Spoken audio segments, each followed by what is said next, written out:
Hello Litotesmania, why does the United States not want Iran to have nuclear weapons? The United States' intervention toward Iran, aside from oil, is also about its nuclear weapons program.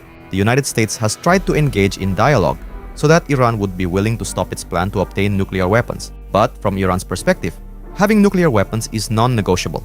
In modern geopolitical logic, nuclear weapons are not just weapons, but the most powerful deterrent that can make a country almost impossible to attack militarily. Once Iran has nuclear weapons, all methods used by the United States to pressure Iran from military threats to political intervention would backfire. The United States would have to think many times before doing any of that, because Iran could use its nuclear weapons under the justification of defense. The United States has understood this pattern since the Cold War, when two superpowers both had nuclear weapons and ultimately could not attack each other directly.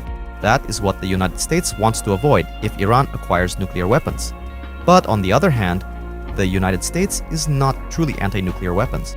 Through NATO, it runs a nuclear sharing program, in which the United States nuclear weapons are stationed in allied countries such as Germany, Netherlands, Turkey, Italy, and Belgium. This is where the United States appears to apply a double standard. Other countries are allowed to have nuclear weapons as long as they are its allies, such as Israel and those NATO members. So in essence, the United States is not simply trying to limit nuclear weapons, but to ensure that nuclear capability is not possessed by its rivals, one of them being Iran.